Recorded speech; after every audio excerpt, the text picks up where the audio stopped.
Ya. Tal como establecíamos anteriormente, la posesión produce efectos jurídicos. Uno de estos efectos jurídicos muy importante son los interdictos posesorios. Es decir, que la ley establece medios que protegen la posesión del riesgo que pueda correr la misma o del despojo de la misma. ¿Ya? Entonces, es importante que nosotros conozcamos cuáles son esos mecanismos. Yo en algún momento les dije, ¿no? ¿Qué es el derecho civil? Hemos avanzado eso. Algunos incluso escaparon porque creo que veían innecesario el estudio de, bueno, comprender qué es el derecho civil. Y nosotros decíamos que el derecho civil es una rama del derecho privado interno o una rama del derecho para los que crean que no existe esa división, o una rama del derecho privado simplemente, de carácter residual, que se caracteriza por estudiar ciertos institutos jurídicos, entre los cuales, bueno, que regulan obviamente relaciones entre personas, pero que concretamente se refieren a los derechos de la personalidad, a los derechos reales, a los bienes y los derechos que pueden recaer sobre los bienes, a los contratos, a las obligaciones en general y a los contratos en particular, a la sucesión por causa de muerte. Pero no solo esto, sino también que el derecho civil se encarga del estudio de la tutela y de la protección de los derechos. Establece medios por los cuales se defienden los derechos. Es así que en nuestro Código Civil también encontramos la acción pauliana, por ejemplo, encontramos, qué sé yo, podemos encontrar la acción de impugnación de nombre que ustedes ya han estudiado en personas, y así algunos medios que permiten acudir ante los órganos judiciales y que obviamente se van a manifestar gracias al derecho procesal también, ¿no? Que es un medio por el cual nosotros hacemos valer estos derechos. Y la posesión no escapa a esto. Es decir, de nada sirve que los derechos existan si no pueden ser protegidos de alguna forma. La posesión tiene mecanismos que son denominados interdictos. No debemos confundir, tal cual decía un compañero anteriormente, él nos ha ayudado a comprender que no se debe confundir los interdictos con la declaración de interdicción que pueda realizarse sobre una persona que ha perdido las capacidades cognitiva y volitiva, ¿no? Es decir, la capacidad de conocer y de tomar decisiones. Entonces, en esos casos sí existe la declaración de interdicción y se nombra un tutor, pero esto pertenece al ámbito de las personas, ¿no? A personas en sí mismo. Establecer quiénes son capaces, quiénes son incapaces. Obviamente puede tener cierta relación con los interdictos en algún momento, los interdictos posesorios, porque, por ejemplo, un incapaz de interdicto no podrá plantear por sí mismo un interdicto, es decir, no podrá acudir ante los tribunales interponiendo un interdicto, sino mediante su tutor. Pero más allá de estos aspectos que obviamente ustedes ya van a deducir por lógica, nos ocupa establecer qué son los interdictos. Los hermanos Massot nos dicen que son acciones posesorias. La acción es un mecanismo que nos permite acudir ante un tribunal que resguarda nuestro derecho desde la perspectiva del derecho civil. Desde la perspectiva del derecho procesal es un derecho de acudir ante los tribunales, una potestad de acudir a los tribunales cuando uno cree que ha visto vulnerado un derecho.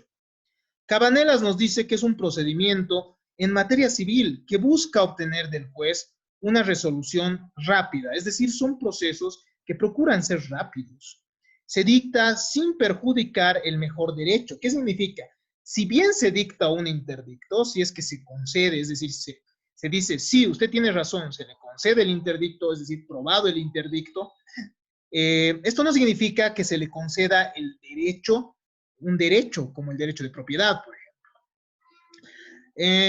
Lo que busca estos procedimientos, lo que buscan estos procedimientos en materia civil es evitar un peligro o reconocer un derecho de posesión. Son 4 los interdictos establecidos en nuestro Código Civil. El interdicto de recuperar la posesión, el interdicto de retener la posesión, el interdicto de obra nueva perjudicial y el interdicto de daño temido. En común de estos interdictos, debo manifestarles a ustedes que los interdictos jamás se realizan sobre bienes muebles.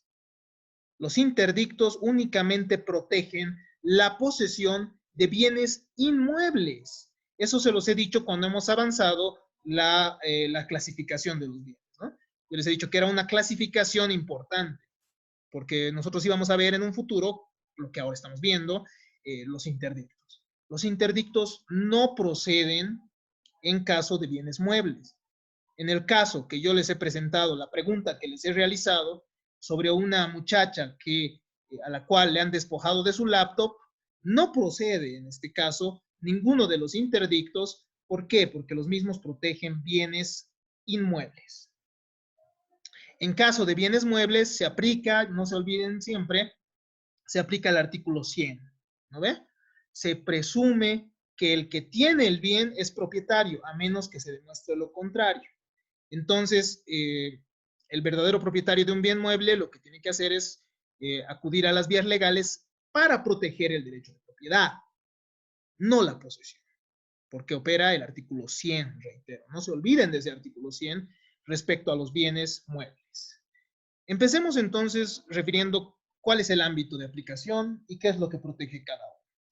El interdicto de recobrar la posesión, denominado por nuestro código interdicto de recuperar la posesión, lo que hace, requiere, es decir, tiene entre sus requisitos la existencia previa de un despojo o también denominada técnicamente eyección. Para que proceda este interdicto, tiene que haber eyección, es decir, tiene que haber el despojo del bien. Te tienen que haber quitado el bien. Si simplemente te están molestando y te quieren quitar, no procede este interdicto, ¿ya? Procede únicamente sobre bienes inmuebles, al igual que los otros interdictos. Tiene que interponerse dentro del año desde que sucedió el despojo. ¿Qué significa esto? Que durante ese año todavía se considera que el poseedor es poseedor y tiene derecho, estaría idealmente poseyendo el bien. Pasa el año y sencillamente el poseedor ha perdido la posesión y si es propietario ya tendrá que acudir, por ejemplo, a la acción reivindicatoria. Y si era un poseedor simplemente, pues ha perdido la posibilidad de recuperar el bien. Puede plantearse por el poseedor, pero también por el detentador en interés propio. Ojo, que el interdicto de recobrar la posesión le permite al detentador recuperar cuando tiene un interés propio. Un inquilino al que han votado, por ejemplo, de un determinado bien, puede recuperar la posesión, recobrar la posesión mediante un interdicto. ¿Ya? Los interdictos entonces también benefician a los detentadores. Ojo, ¿ya? Se plantea contra el despojante o contra los herederos del despojante si es que estuviera fallecido. También se plantea contra los adquirentes del bien que conocieron del despojo. Puede ser que te despojen y el que te ha despojado lo vende. Y los que han adquirido tienen conocimiento de esto. Entonces tú planteas tu interdicto, es decir, tu demanda, porque básicamente se propone esto mediante un proceso ante el juez. ¿Y contra quiénes? Contra las personas que tienen el bien, pero conocieron que el bien ha sido despojado. Dentro del año, no lo olviden, ¿ya? Este es el primer interdicto, entonces. Cuando a alguien le quitan la posesión de un bien inmueble, puede acudir dentro del año para recuperar la posesión. El segundo interdicto es el de retener la posesión. Es una acción para conservar la posesión. Eso así se llama en nuestro código, ¿no? Acción para conservar la posesión. Surge ante las perturbaciones de posesión. Se tiene que plantear dentro del año igual, después de la perturbación, es decir, cuando vienen mediante actos violentos a exigir derechos, esto no es permitido. El derecho no permite la justicia por mano propia. Entonces, un poseedor que esté siendo perturbado en la misma puede acudir ante la autoridad y solicitar el cese de estas perturbaciones, es decir, que dejen de perturbar su posesión. Para plantearla, tiene que haberse poseído mínimamente por un año de manera continua e ininterrumpida. Es decir, que si el poseedor que ha poseído menos de un año no puede plantear este interdicto de retener la posesión. La posesión violenta o clandestina no otorga derecho a esta acción exceptuando lo manifestado infra, es decir, en el punto de aquí abajito, ¿no? La posesión violenta, entonces, si es que el tipo ha poseído o sea, posee, pero constantemente desde que posee está sufriendo actos de violencia, no puede proceder, no puede solicitar este interdicto, porque se supone que su posesión está viciada. Pero si ha transcurrido un año desde la clandestinidad o desde la violencia, es decir, desde el cese de la violencia o la clandestinidad, es decir, que se escondía la posesión, entonces puede plantearse el interdicto. ¿Ven que son importantes estos elementos de la posesión no viciada? Tenemos el interdicto de obra nueva perjudicial. Procede, tal cual nos dice el nombre, ante una nueva obra que cause perjuicio realizado por un vecino. Sucede muchas veces que los movimientos de tierras ponen en riesgo nuestros muros, ponen en riesgo nuestras construcciones. Entonces, este interdicto procede mientras la obra no esté concluida. Si la obra está concluida, ya no tiene sentido plantearlo, ¿no? Tiene que plantearse dentro de un año desde que ha sido iniciada la obra. Si ha pasado el año, sencillamente está consintiendo, entonces no tiene sentido plantearlo. El juez puede ordenar la suspensión de la obra o la continuación con una garantía. Puede suspender la obra, en primer lugar, y decir, ya basta, hasta ahí nomás. O, en segundo lugar, que continúen, pero que den una garantía por si existe el daño, efectivamente, para resarcir. Interdicto de daño temido. Procede no ante una obra nueva perjudicial, sino ante cualquier otro daño posible que pueda generar un edificio ruinoso, por ejemplo, un edificio viejo de un vecino que esté a punto de desplomarse, o un árbol que tiene un tronco demasiado extenso, demasiado voluminoso. Entonces, en estos casos puede poner en riesgo nuestros muros, nuestras construcciones, y en este caso puede ordenarse ciertos aspectos por parte del juez. Puede ordenar la demolición de la casa ruinosa, o sea, de la construcción que esté en ruinas y que corre el riesgo de daño, bueno, que implica un riesgo que genere daño hacia el poseedor, o también puede establecer la reparación del mismo. En el caso de un árbol puede establecer que el mismo sea levantado, y eso vamos a ver dentro de los límites del derecho de propiedad. Es muy interesante. Recordemos que el propietario puede ser a la vez poseedor, entonces también puede valerse de estos medios. Puede también establecer las medidas que vea convenientes el juez para evitar estos daños. Estos son entonces los 4 medios por los cuales se protege la posesión.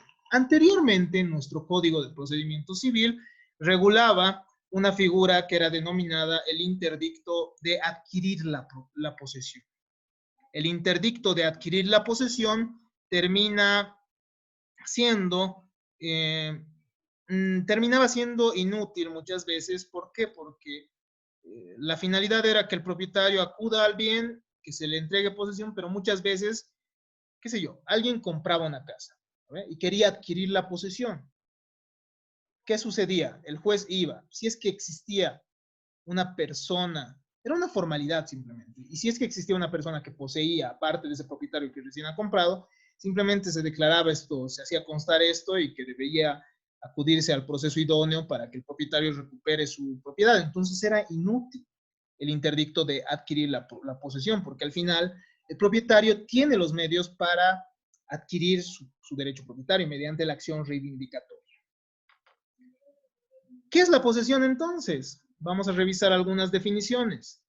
La posesión, nos dice la Enciclopedia Jurídica Omeva, es una relación de hecho que confiere a una persona el poder de retener la misma para ejecutar actos materiales de aprovechamiento. Obviamente aquí no toma en cuenta mucho el corpus y el animus, ¿no? Sería una perspectiva más desde Jhering, que reitero, es una perspectiva que está vigente en otros códigos. como por ejemplo el Código Civil peruano. Osorio nos dice que es la tenencia por alguna persona de una cosa bajo su poder con la intención del ejercicio de un derecho de propiedad y actúe por sí o por otro, ¿no? Aquí sí se evidencia una perspectiva desde Savigny, desde la teoría de Savigny. Rippert nos va a decir, la posesión es un ejercicio sobre una cosa, de un poder de hecho que en su manifestación exterior y al mismo tiempo en la intención del poseedor corresponde al ejercicio de un derecho. Interesante, ¿no? Encontramos corpus y animus y evidenciamos que aquí se dice ejercicio de un derecho, corresponde al ejercicio de un derecho. Esto es interesante porque Planiol y Rippertson, ¿no? Eran unos teóricos franceses sumamente liberales, que significa que ellos no ellos eran, el liberalismo, en primer lugar, desde esa perspectiva clásica, defiende el derecho propietario. Y estos autores estaban en contra, por ejemplo, algunos autores de la usurpación, porque ellos decían que era una forma de permitir la usurpación de los derechos. Entonces aquí se nota, ¿no? Que la posesión ellos la relacionan a un derecho. Messineo nos dice, es un poder de hecho que el hombre ejerce sobre las cosas. ¿Qué significa esto? Que Messineo lo que trata al establecer esto es de diferenciar la posesión de la propiedad. Y la propiedad sería un poder de derecho. Espero que les haya gustado esta clase. La verdad, a mí me apasiona mucho esto de la temática de la posesión y espero que lleguen a compartir este gusto por esta temática.